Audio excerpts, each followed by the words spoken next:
Welcome to today's video. We are here at Drift Masters. We actually just finished practice. I know we got some shots.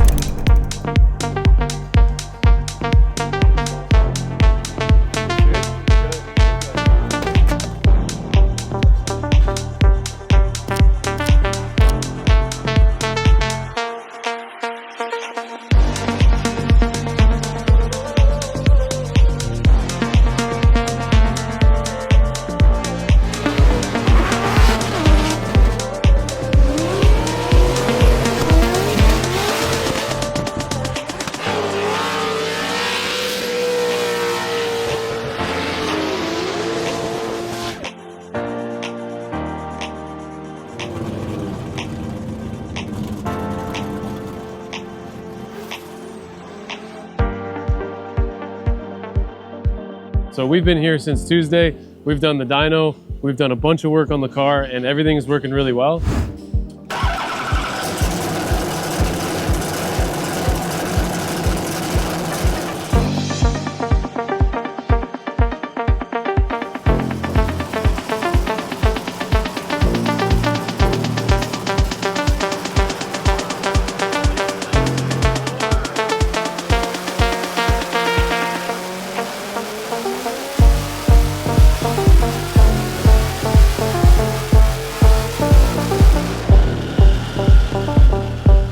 Okay, so story time. We had blown the engine in Spain, which you guys saw, and we had to swap in a Texas Speed engine, which we had on a crate as a spare. We took the engine over to Lloyd Patterson, and he dynoed the car. Everything went really smooth. It was one of the smoothest dynos I've ever actually been to. So now that we're here practicing, everything is fine with the car, and Lloyd is also here. So we've been fine tuning a couple things. We had a blown sensor, which Lloyd picked up on, and we swapped it out. So it's really handy having him here. We're pitting with Adam LZ this weekend. So essentially we're teammates, but coming from North America and driving together, Adam runs all FTF stuff. So we are able to collaborate, share wheel speed, share tire pressures. But other than that, his is a much lighter car, and he's also a 2J, so it is different.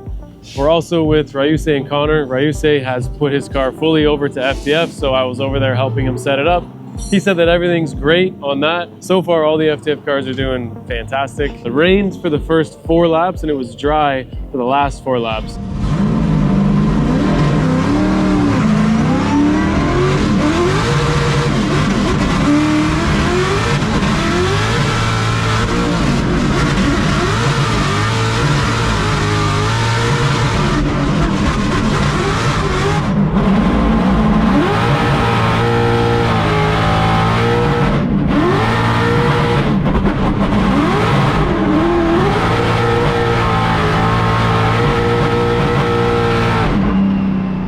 So I have good practice for both because it's looking like it's gonna rain, so.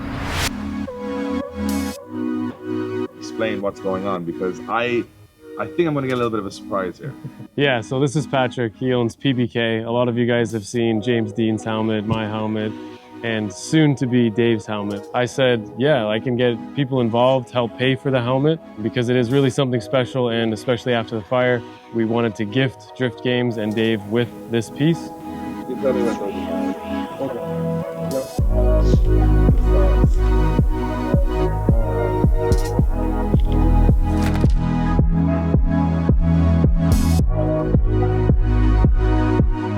Okay guys, it's day 2. Today is qualifying. Let's talk about the difference between what the car was and what it is now that I've driven the car for a full day. With the new engine, we have a much lower limiter. So the other engine was revving to 8,000. This one we have at 7. The reason we have it at 7 is because reliability is going to trump all the cool sounds and all of the additional rev range. We could turn it up if we need to, but really the goal is to keep this car together for an entire season here in Europe. And I'm gonna keep it at 7,000 as long as I'm able to do that. What does that change? Well, the gear ratio chart that we made, which I can easily change, is basically 20 kilometers an hour difference between the last car and this car. So I may have to do a gear change. We haven't had a really dry track yet to trial. So we're dealing with a few variables that we need to work out. It looks like our practice is in an hour and the track is very wet. So unfortunately, we may have a wet track for practice, and then qualifying is like 65% based on the weather network, which is never right here in Ireland. So there's almost no point in looking at that. Everything's healthy. We actually ran out of nitrous on track yesterday, so there was a couple chase runs where I floored it to surge on the driver and it went into the nitrous tune, and I actually lost power because what happens with nitrous is it pulls timing and adds fuel to compensate for the additional nitrous, but if there isn't any, you actually lose like 200-300 horsepower. So all of that said, it's good. It didn't sound good, but it is good. So today we should be squared away, ready to go. Everything's tuned up. We got a fresh bottle in the car. We're just trying to get creative on how to heat it because we don't have the nitrous outlet bottle bath that I got because it was delayed shipping to Spain and then they shipped it to my shop and there wasn't enough time to get it here. So we're gonna get creative, whether it's a hot bath of warm water or something. But we'll get this bottle warm one way or another because it isn't gonna happen outside. It's cold outside.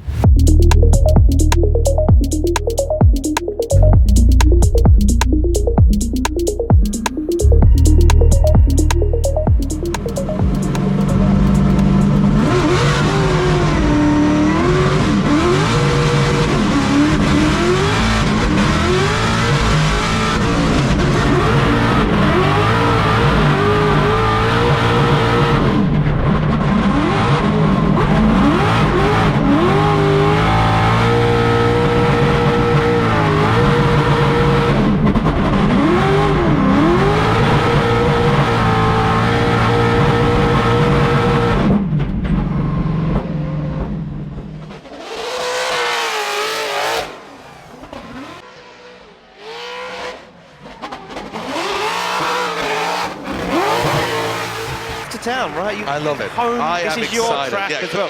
Josiah Falaise in the Corvette, firing into that first corner, representing MDF Racing. What an entry from Josiah as he lets again. That entry looks a bit slick as Josiah goes back on the power. This power making 1,000 horsepower, naturally aspirated. No turbo, no supercharger. All American muscle for the Canadian as he fires down. Really nice line from Josiah Falaise as he fires through, and the noise and the anger of this machine around the track. That is a hell of a run. It's a world first for many things. I mean, this car runs an S13 Silvia front end on the car, BMW steering rack. I mean, it is just a mix mash that works so well. And the Corvette running the naturally aspirated engine means he's got a lot of torque when he wants it, and you can see that through the second half of the course. Look at that carbon Kevlar getting real close to the wall there. But as you said, some mistakes on entry puts him at a 69.5, and it looks to me like there's no driver out there, bar James Dean so far, nailing every part of the track.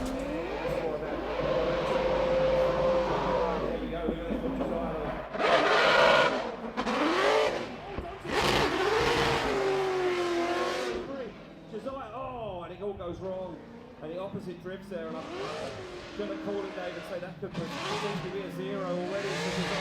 Tries to finish up.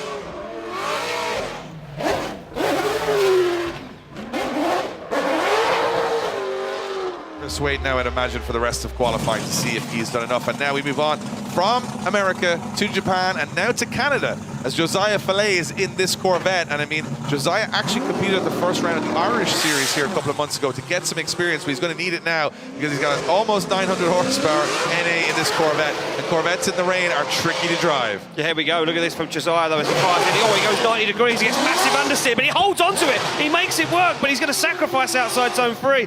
Josiah, oh, and it all goes wrong. And the opposite drifts there. I'm going to call it, Dave, and say that could potentially be a zero already for Josiah now as he tries to finish up the run. Where is he at the moment? 6.9, he's outside 35th position. Could be the end of the weekend already for the Canadian driver as he looks for that final outside zone. I'm not a judge, Dave, but yeah, I think he went in for the big entry, very similar to a lot of drivers have done now, seeing some of James Dean, those guys throw him in, thinking there must be grip out there, but he lost the back end of the car, which he had to sacrifice massively. And yeah, an opposite drift there could very much look like a zero to me. It's not going to be a better score than his first, 69.5 on his first run, and it's going to be a zero. So outside of competition for Josiah Falaise from Canada. And after a very strong practice session and engine failure in Spain, the conditions just not suiting the Canadian driver.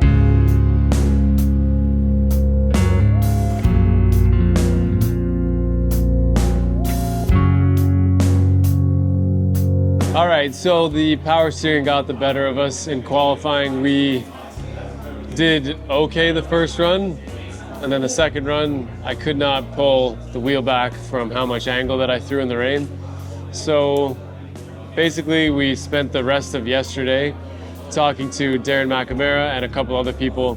Darren actually got us 2 pumps that he says is the tried and true method. We swapped those in. We got Lloyd to help us wire it, and we just, for the first time, fired it up, and it feels quite a bit better. Yeah, way lighter. Are you filming right now? So this rack has a crazy dead spot. I was sitting in my So it's like rock solid there. yeah. And then if you do a full turn, it's rock solid there again. So something on this is bad. And it's got a lot of drag, like a lot of resistance.